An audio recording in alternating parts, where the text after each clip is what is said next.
There are moments in horror where fear doesn't come from what's chasing you in the dark. It comes from what it means.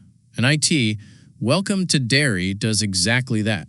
When HBO's prequel to Stephen King's It opened with its shocking first episode, fans expected jump scares, clowns, and perhaps the slow burn of a mystery in small-town Maine. What they didn't expect was a nightmare that crawled right out of humanity's collective paranoia. A demon baby, born of Pennywise's evil, devouring children in a scene that feels both unreal and terrifyingly familiar. But here's the thing. This wasn't just another grotesque twist. According to co-showrunner Andy Muschietti, this demon baby was designed for something much deeper, to reflect the real fears of the 1960s, when the show takes place. And once you understand that connection, the entire meaning of Derry and Pennywise himself changes in ways you probably didn't notice. The monster that mirrors the moment Muschietti explained that the demon baby represents the era's fear of nuclear war, radiation, and mutation, anxieties that haunted post-World War II America. But that's just the surface. The 1960s were a time when humanity was at war with its own creation. Bombs, missiles, science, and paranoia all collided. Families built fallout shelters. Children practiced hiding under desks as if plywood could protect them from atomic fire. Every new birth carried an unspoken question. What if something went wrong? And that's where the demon baby enters, a living embodiment of that question. It's not just a monster. It's a mirror. In Muschietti's words, the creature was meant to reflect the panic of the decade, the anxiety that life itself could be poisoned by human arrogance. Every shot of that grotesque infant squirming in the shadows isn't random horror. It's history turned into a nightmare. This isn't new to King's world.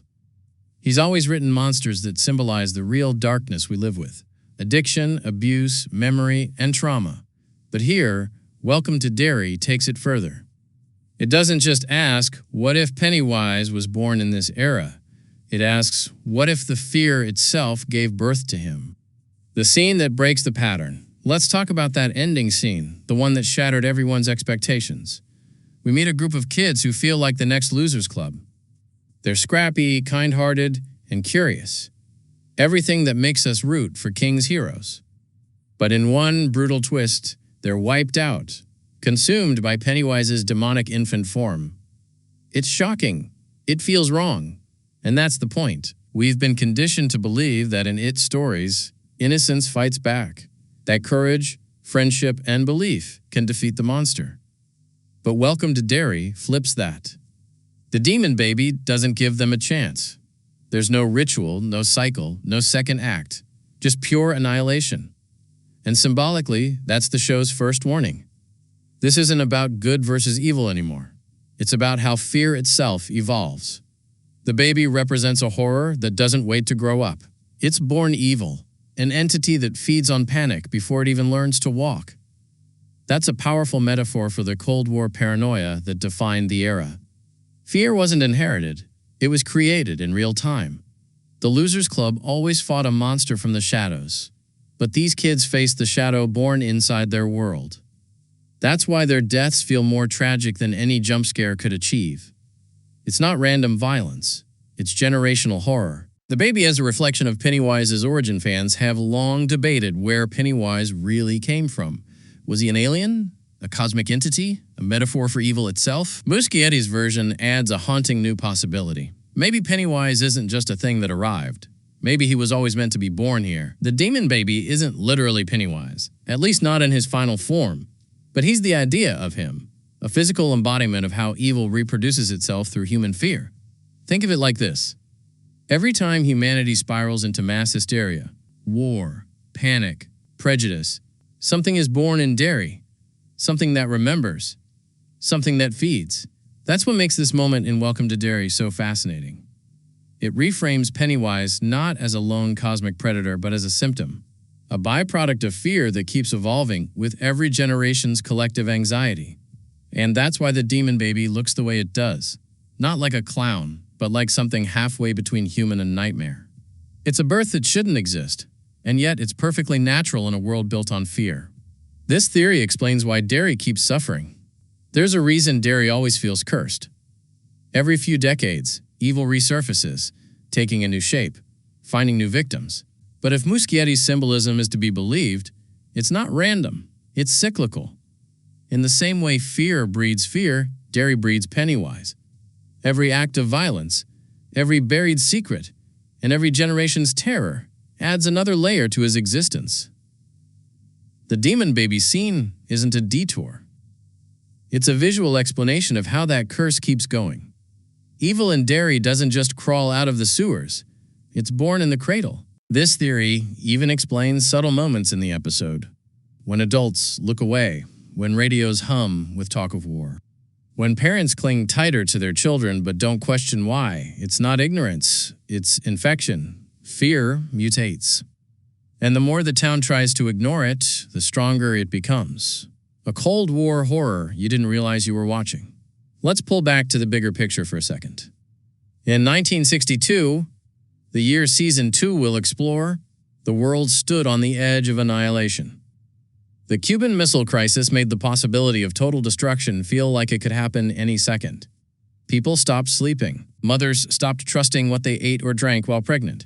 Children were born under clouds of radiation testing and fallout warnings. Now imagine that fear taking shape. Imagine it growing teeth.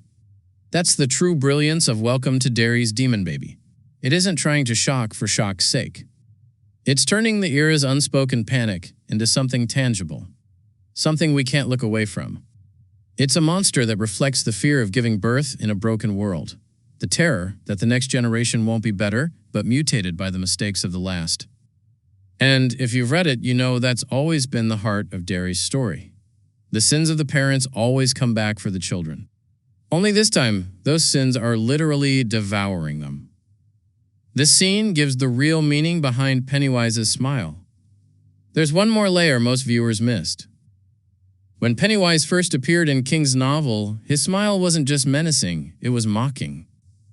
It was the grin of a predator that understood humans better than they understood themselves. The demon baby's smile, when you look closely, mimics that same twisted curve. But it's not imitation. It's inheritance. This isn't a random creature Pennywise created. It's a piece of him, echoing through time, a reminder that every form he takes has been shaped by the fears of those who came before. When Muschietti says this design was meant to evoke fears of childbirth mutation, he's not just talking about the 60s. He's showing us the first seed of Pennywise's evolution. It's like watching the birth of evil through the lens of human history. And that makes his smile all the more terrifying. Not because it's supernatural, but because it's familiar. It's the grin of every era's worst fear come to life, the horror that was never fiction. Here's the scariest part. The demon baby isn't as fictional as it looks. In the late 1950s and early 60s, there really were reports of children born with deformities linked to nuclear testing. Mothers lived with the horror of not knowing whether their babies would survive, or if they'd even be recognizable. That kind of fear leaves scars. And when horror turns that fear into myth, it becomes something we can finally see. That's what Muschietti is doing here, giving shape to collective dread. So when we see the demon baby devouring the innocent, we're not watching fantasy. We're watching the embodiment of a real historical nightmare, one that feels disturbingly current. Because today, those same anxieties are still alive. New wars, new fears, new invisible dangers. Maybe Welcome to Derry isn't just about the past. Maybe it's about how fear never really dies. It just changes faces, the legacy of fear. If you strip away the horror, the clown, and the gore, Stephen King's universe has always been about one thing, the persistence of fear. It never stays gone. It never really sleeps. Muschietti's Welcome to Derry understands that perfectly. The demon baby isn't just a shocking creature, it's a prophecy. A reminder that as long as fear exists, something will always be waiting to feed on it. And that's the haunting beauty of it all. The show doesn't just want to scare you. It wants you to realize why you're scared. Because if Pennywise was born from the paranoia of the atomic age, what kind of monster might be born from ours? In conclusion, Welcome to Derry didn't just introduce a new chapter of King's horror, it reinvented it. The demon baby isn't a gimmick. It's a metaphor for how evil evolves with us. And that might be the most terrifying part of all.